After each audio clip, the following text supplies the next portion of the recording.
Bonjour Cécilia Bellora. Bonjour. Vous êtes économiste au CEPI, spécialiste du commerce international, et vous avez co-signé avec Lionel Fontagné une étude sur les effets de la guerre commerciale entre la Chine et les États-Unis. Elle est intitulée « L'arroseur arrosé ». Alors Donald Trump, qui a déclenché les hostilités, va-t-il vraiment se retrouver dans cette situation d'arroseur arrosé ? Oui, en effet, c'est ce que nous pensons, parce que infliger des pertes à un ennemi impose des coûts.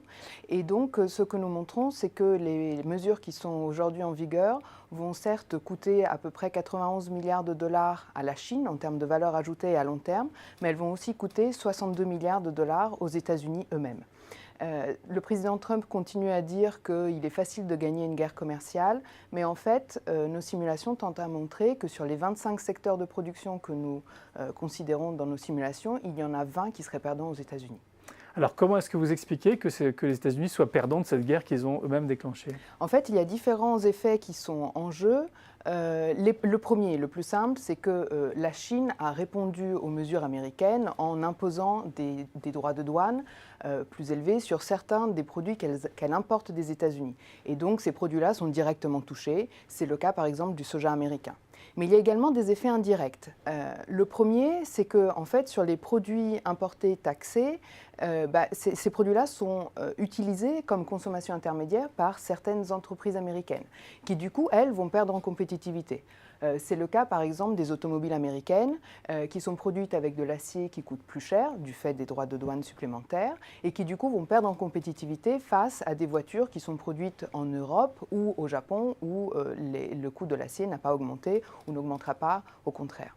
Il y a également un deuxième effet, c'est que en fait, sur ces produits importés taxés, certains contiennent de la valeur ajoutée américaine.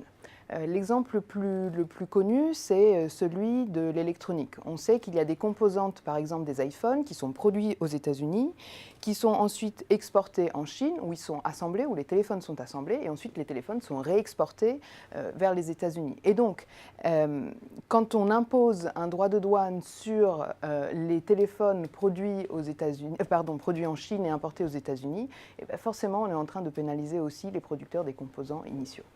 Et alors, donc, c'est les chaînes de valeur qui sont très présentes dans la structure productive actuelle, qui montrent, qui sont la source du problème. Mais in fine, avec quel degré de certitude, comme elles sont complexes, vous pouvez avancer des chiffres sur les pertes des deux côtés ?